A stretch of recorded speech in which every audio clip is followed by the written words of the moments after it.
So it's Easter. I'm excited. So let me ask you this question as we get started in the message today.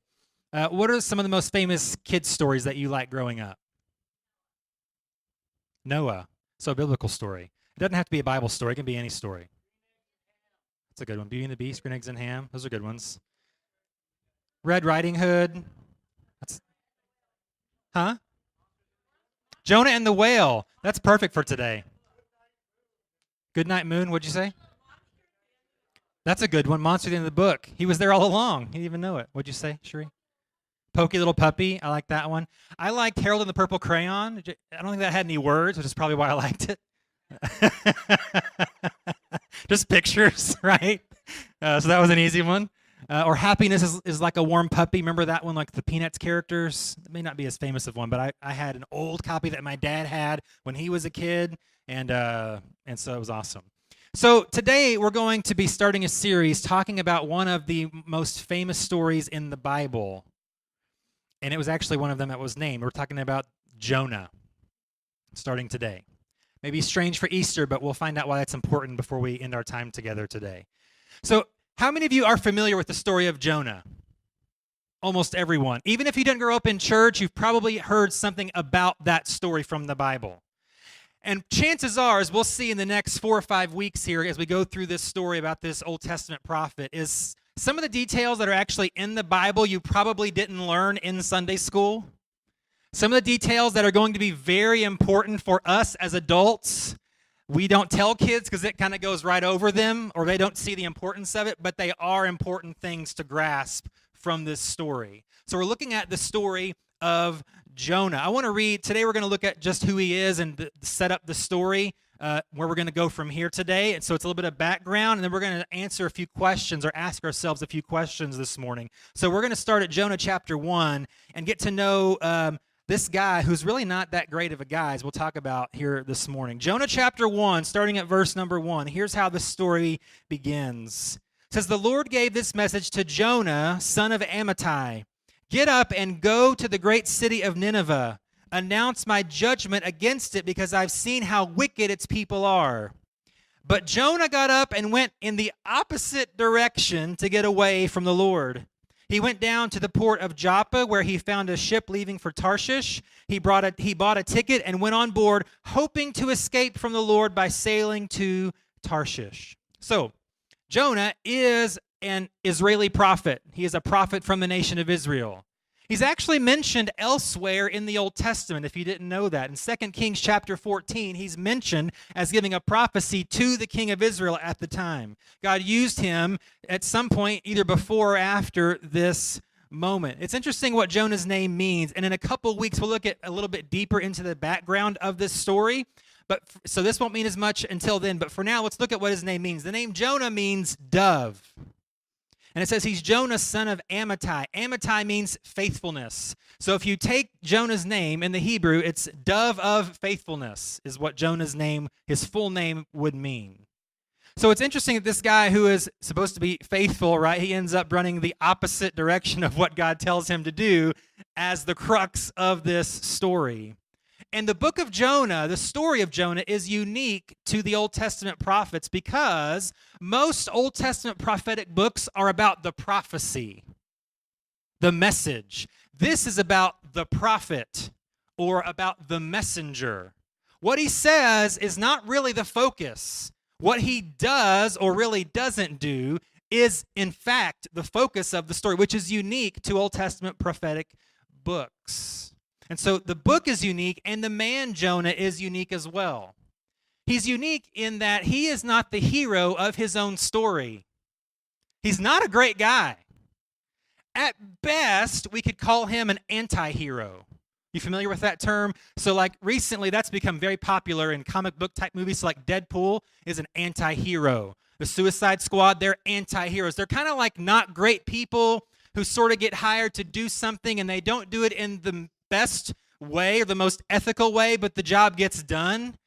At best, that's a description of Jonah. He's not a great guy at all, as we'll see today and then throughout this series in the weeks ahead. So he's disobedient.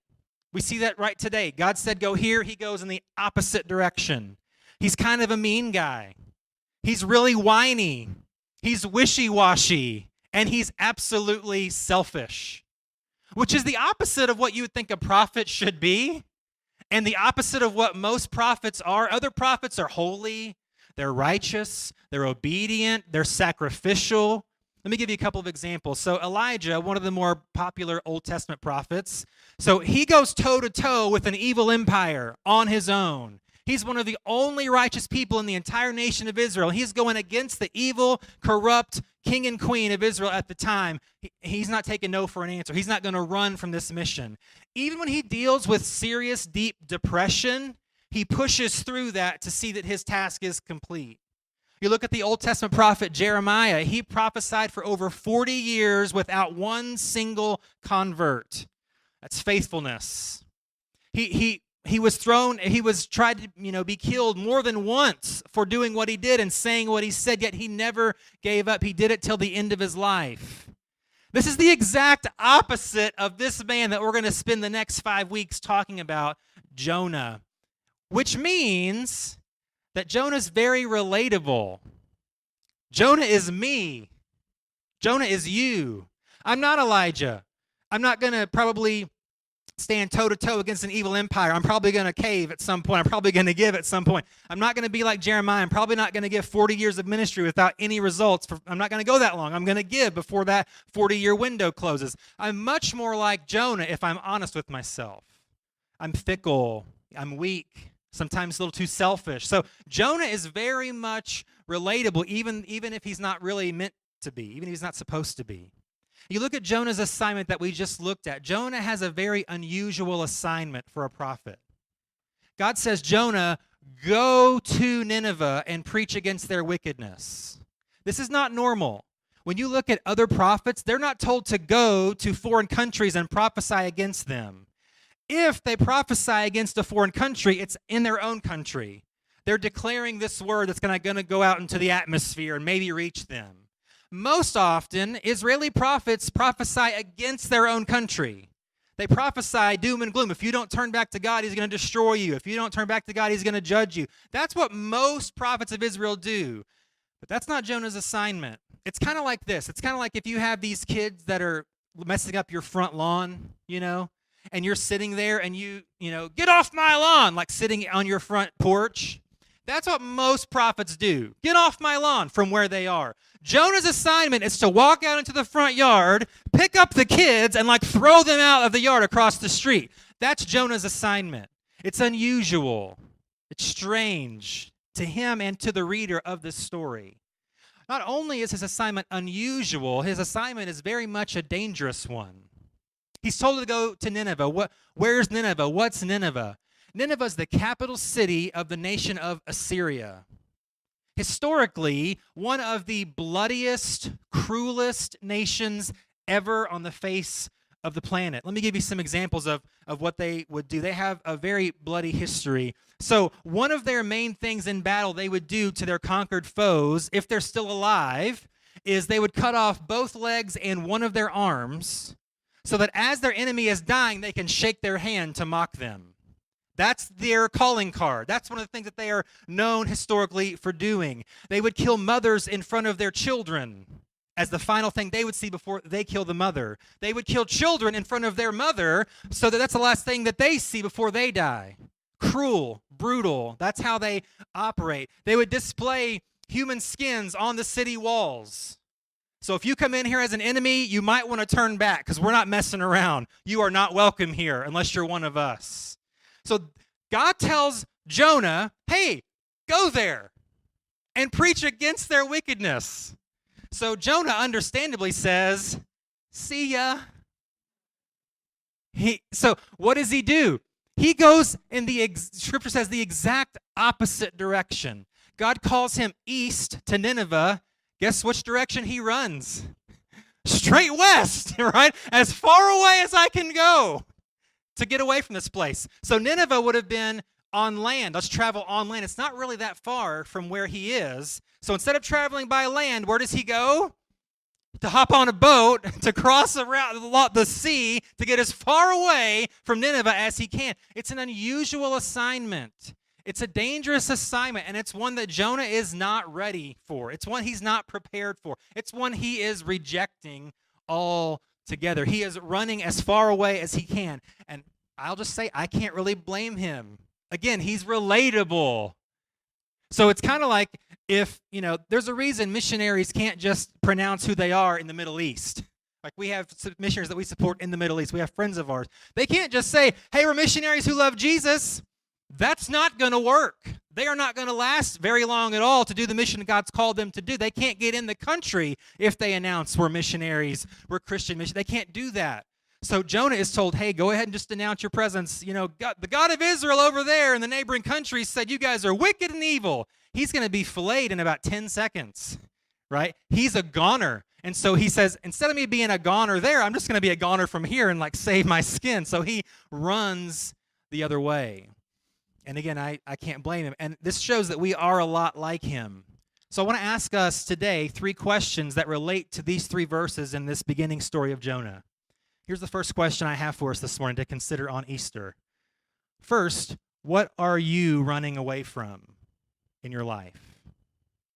What assignment do you feel like you have in your life? Not even spiritually at all. I'm just saying in general, relationally, in your life, in your circumstance. What are you avoiding that needs not to be avoided? Let me give you a few examples. Maybe you have a big decision that you're facing, and it's going to change your life one way or the other, and you just keep putting it off and putting it off. Right? So I have to make this decision. I'm going to run the other way as fast as I can because I don't want to. What if I make the wrong decision and it messes everything up? Or what if I make the right decision, but it's really difficult and it costs me too much? So maybe it's a big decision that you're running from. Maybe you're running from conflict in your life. Now, I'm not saying we want to make conflict per se, but I am saying we can't run from it. And if anyone hates conflict, you're looking at him, okay? It's me. Don't like it. Don't really deal with it that great most of the time. And yet we know from experience, if we're honest, avoiding it, running from it is never the right response. Yet we do it so often. Maybe you're running from conflict. That's necessary. Maybe you're running from a difficult conversation that you know you need to have with someone. Maybe it's with your spouse. Maybe you've got this thing that you've been kind of holding on to or need to share with them, and you're like, I just don't know if I can or if I should or if it's the right time. So we avoid these conversations. Maybe it's with your kids. You need to have a certain talk with them. Maybe they're younger. Maybe they're older. You just need to set the record straight, or maybe you need to set them straight. I don't know what the case is, but we tend to avoid those difficult types of conversations. Maybe even at your job, you need to tell your boss something that you've been holding off because I don't know if I should. I'm not sure. Maybe it's a coworker. They've been getting on your nerves for a while, and you just haven't had the heart or the way to tell them this thing really bugs me. Maybe it's a conversation that needs to happen that we are avoiding. Maybe it's just a friend. Maybe they've done something they're even aware of that you need to bring up to kind of clear the air and make things right and move on, but you've been avoiding that difficult personal conversation. What are you running from? Maybe you're here on Easter Sunday and you're exactly like Jonah. Maybe you're running from God.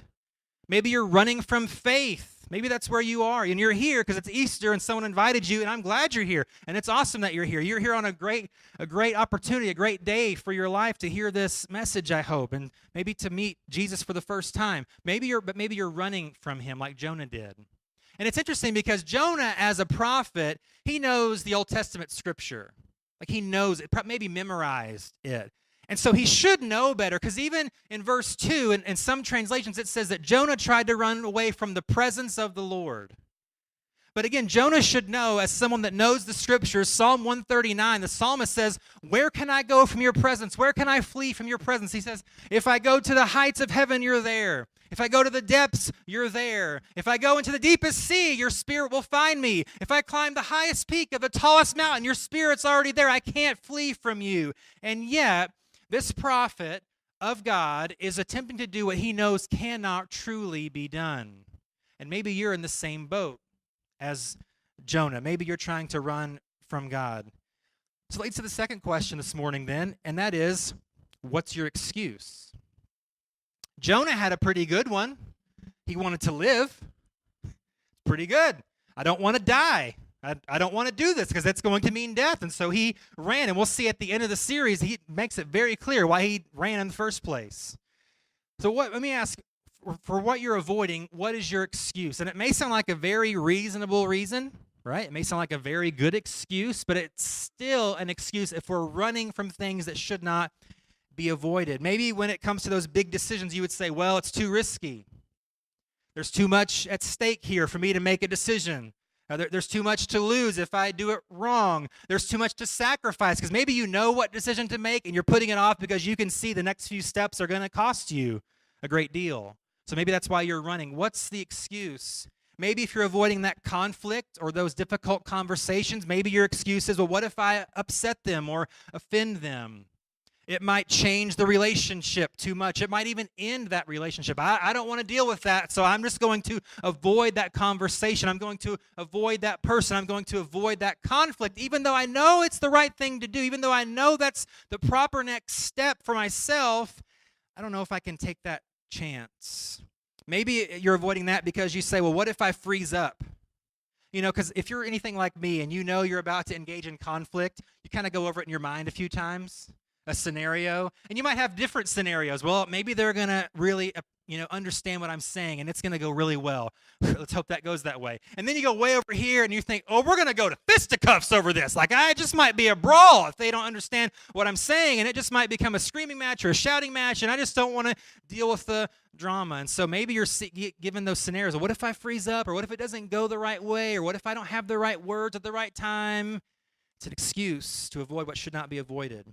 Maybe even at your job, you say, well, man, if I confront a coworker or my boss, what if I lose my job over that? Like, what if they run to HR and say, he yelled at me? And then it's like, well, yeah, I did because they're an idiot. And you're fired, You might do the right thing, even in the right way, and have a bad result come from that. That's a risk.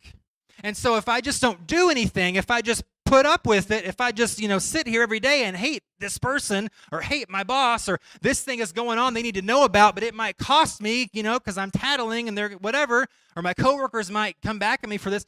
It's an excuse to avoid what needs to be done. And then this with conflict or discussions is, well, what if I do this and nothing changes? What if I put myself out there for them and say, this is how I feel, this is what I think, and they're just like, It's like, what's the point? I've gone through all this emotional strain, I've gone through all this stuff, and I've poured my heart out to them, and I've tried to explain, and I've tried to set the record straight, and nothing happened. Nothing changed. It's just really awkward now because they know what I really think about them. It's just really weird because I've told them the situation and now they have the information and nothing's going to be done. That's not fair. That's not right. So maybe it can cause frustration and we haven't even done it, so we don't do it. We run from it even if we have an excuse, even if it's a good one. Maybe if you're like Jonah and you're running from faith, you're running from God, you might have good reasons. You might say, I tried that a long time ago, it just didn't work. I prayed for God to do this thing, and he didn't do it, and so he failed. So I'm done with that. Or maybe you would say, I tried the Christian thing for a while, and my life got worse, like automatically. I would say that's a pretty good sign you were doing it right, okay? I'll just be honest with you. But sometimes we have this idea that, well, if I become a Christian, my life is perfect now. If you read the New Testament, you're not going to see that way anymore. It doesn't work that way. But sometimes we have this idea, these rose-colored glasses idea of faith, and when it doesn't pan out the way that we thought it would or wished it would or thought it should, then we say, nah, I'm better off without it. Maybe you would say, I've got enough rules in my life that I have to follow. I've got enough people in charge over me. I don't need another one. I don't need more rules and regulations. I don't need that. I need more freedom, so I don't need this religion thing. I'm good on my own. Whatever it is, there's different reasons and different excuses that we run from the things that we should run toward, which leads to the third question this morning, and that is, why not change direction? Let me rephrase that question in this way. How's that running working for you? How's that avoiding working for you? Is your life any better? Probably not. Do you feel any more secure about your situation? Probably not. Do you feel any more certain about the decision because you're avoiding it? Absolutely not. Do you feel better in your relationships because you don't speak the truth to them and tackle hard subjects? Probably not. It eats inside of you. It makes it worse, and eventually we explode at the wrong time to the wrong people in the wrong way, and it messes everything up. So let me ask again, why not change direction? Avoiding key decisions in your life just delays the inevitable. And really what it does, the longer that you wait to make a decision that has to be made, the fewer options you have when it's time to make that decision. You're trapped in a corner because you've tick-tock, and now I've got to make it, and I've only got one option left. We know that when we avoid conflict or people or conversations, it changes nothing. It solves nothing. It accomplishes nothing. They probably don't know anything's wrong. They're just living their life, ho-hum, things are great. And you're just so angry inside, so frustrated. You feel slighted or betrayed, or you feel you've lost trust. And they have no idea what's going on because we haven't addressed it to them. We've run from the conflict or the conversation or the person. Corrections can't be made that aren't addressed. And it eats at you, not them. And again, if you're running from faith, let me ask you this.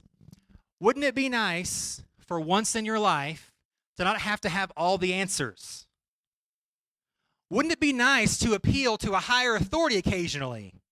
To say, I really don't know what to do, but I am in a relationship with someone who does know. Wouldn't that be nice to have that in your back pocket? If you want to look at it that way, at the very least to have that assurance? Wouldn't it be nice to have some sort of peace in your heart, in your spirit, deep down, when everything around you's falling apart, when situations don't make sense, when things are not fair, when life comes at you hard and fast over? Wouldn't it be nice to have some sort of peace inside of your spirit to say, I'm going to make it through this because I'm not relying upon myself to make it through this? Wouldn't that be nice? And yet we're running away from that source if we're running from God. Wouldn't it be nice to have a true sense of direction and purpose in your life? Wouldn't it be nice to know even when you're confused and bewildered and frustrated about certain things that aren't happening like you thought, and I thought I was on step B, but I'm over here on step F, and what happened? And wouldn't it be nice to have some sort of direction in your life guiding you to where you need to go when you don't know what direction to go? Wouldn't that be nice? So the question is, why not change direction? Why not turn around and go the other way? Well, it's unusual and it's dangerous, like Jonah's thing. You can do it by yourself and fail miserably, or you can do it with someone else on your side and succeed miraculously. Those are the options. We have to change direction. And you would say, okay, first off, how do I do that? And then here's the bigger question, Stephen. Why are we talking about Jonah on Easter? Did you get the wrong Bible story when you were picking out your sermon this week? Did you forget what Easter's all about? It's not about Jonah. And I would say here's why. Because on this Easter, we can find inspiration and hope in someone who is very much like Jonah in some ways, and yet could not be further from Jonah in the most important ways. Matthew chapter 12, verses 38 through 40. Here's where we can find that hope. Here's how we can change direction and really our inspiration for that. One day, some of the teachers of religious law and Pharisees, they're more religious leaders, came to Jesus and said, "Teacher, we want you to show us a miraculous sign to prove your authority." It's a trap. Okay, this is a trap question. And Jesus knows. He says, Jesus replied, "Only an evil, adulterous generation would demand a miraculous sign. But the only sign I will give them is the sign of the prophet," who? Jonah. "For as Jonah was in the belly of the great fish for 3 days and 3 nights," we'll get to that in a couple weeks, "so will the Son of Man be in the heart of the earth for 3 days and 3 nights." Jesus here in Matthew 12 compares himself to Jonah. And he does so by hinting at, I have a very unique assignment that I've been given by God. I have a dangerous assignment I've been given by God. He hints at it here. He compares himself with the same mission Jonah had. Go and do this unique thing. Go and do this dangerous thing. Jonah's response was, run the opposite way. But Jesus' response is seen here, John 3:16. We probably know this verse, but I'm going to put it on the screen anyway. And verse 17. Jesus says this, "For God so loved the world that he gave his one and only Son, that whoever believes in him shall not perish but have eternal life. For God did not send his Son into the world to condemn the world, but to save the world through him." So the two key words in this scripture are the words gave and save. Those words show us the mission of Jesus. God gave his Son. Jesus was an offering. That was his mission. And then to save the world, his mission was, again, like Jonah, a unique one and a dangerous one. And if you're really honest, it's an unfair assignment. Why do I say that? Well, it's dangerous because the point of Jesus' life was to die. It doesn't get much more dangerous than that. Like when you're basically on a kamikaze mission here, that's description of Jesus' mission. I've lived so I can die. That's a dangerous and very unusual, unique type of mission that Jesus had. And if you're honest, it's unfair. Because the purpose of his life, death, and burial was not about himself, who was perfectly innocent. It was about everyone else around him who was perfectly guilty. It's unfair. So I could see Jesus being like, Dad, that's so unfair. You're going to send me down there to die for them? I don't want to, right? That's what Jonah would have done, because that's what he did. I don't want to do that, God. And then he runs and gets on the boat and goes the other way. So Jesus has the exact opposite reaction to his assignment. And we see that again further, Matthew 26. So the night he's turned over to the authorities to be crucified, before that, he's praying in a garden with his followers. And here's part of that prayer, or here's part of that night between prayers. Matthew 26:39. So Jesus leaves his inner circle of three. He goes further into the depths of the garden. It says this: he went on a little farther and bowed with his face to the ground, praying, "My Father, if it is possible, let this cup of suffering be taken away from me, yet I want your will to be done, not mine." So, at this crucial moment, minutes before he's to be handed over to be crucified, he knows what's about to happen. He's having this moment, understandably so, where he's thinking, man, going the other way would be kind of nice. Would it? Like, not dying is probably a good day for me today. But he says, I'd rather not do this, but I'll accept the assignment.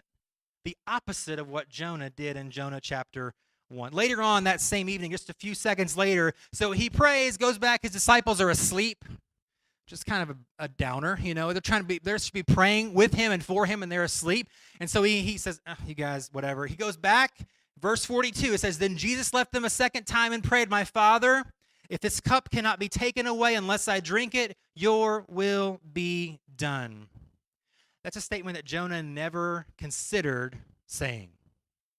He didn't think about it for a second. God said, go do this. He's like, I'm out. Not even a second thought passed his mind. Not even a moment. Not even like an afternoon of contemplation, right? Nothing. He immediately goes the other way. And then, as we'll see as this series in Jonah progresses, even as God gave Jonah no alternative, no, you're going to do what I told you to do, right? How many parents like, you did that, right? So even after God gave Jonah no options, he did it very reluctantly. He's like, fine, if I have to clean my room, I'm going to shove everything under my bed in my closet, and hope you don't look under there or in there. That's kind of Jonah's thing. That's what he did. He did it, but he did it with clenched teeth and clenched fists, and I don't want to do this, and, he did it. But Jesus has the opposite here. He's willingly laying down his life for those that should have laid down theirs. He's paying a guilty sentence on himself that is supposed to be for others. So this phrase, your will be done, can I just tell you, those are 4 words that can change your life. If this is our life statement, if this is our approach to life, God, your will be done, it can change your life.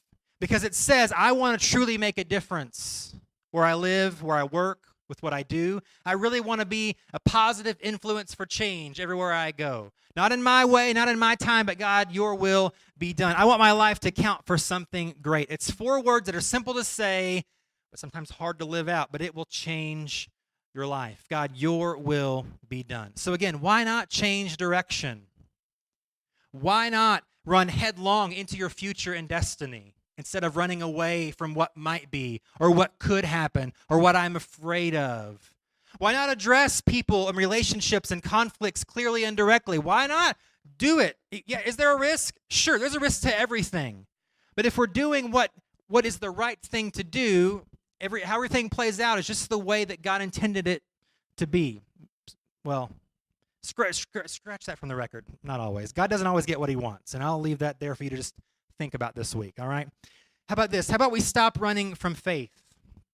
How about we stop running from God? Because really we can't anyway. It's futile. Because here's what happens. As you're running away, if you look behind you for half a second, you know what you're going to find behind you? God's right behind you, chasing you down. That's what he's doing. That's the whole point of the mission of Jesus. God sent his son to save the world, not to condemn the world. So God didn't send his son so then he can say, yeah, you guys are terrible and you're on your own. And it's like, you guys are terrible and you are on your own, but I've got a way that you cannot be on your own anymore. If you change direction, we can figure this thing out. We can work this out. I can guide you from this point forward. You don't have to be afraid anymore like you have been. You don't have to question things like you have been. You don't have to feel like you're on an island by yourself in the middle of the sea of life anymore, because I'm there with you. But it requires, if we're running from God, that we change direction and run to Him. So my hope is that we would do what Jonah did not. My hope is that we would do what Jesus did. Run toward faith. Run toward the Father. Find that hope in Him. Find that purpose in Him. And then because of Jesus, find that forgiveness, find that peace, find that security in Him and only Him. So my prayer is that whether it's a personal issue, a relational issue about your future, or even your spiritual condition, that if you're running from those things, that you would turn, change direction, and run toward faith in all these areas. That this Easter would be a direction-changing Easter for your life, for your family, for your future, and for everything that surrounds you here and in the life yet to come. Let's pray.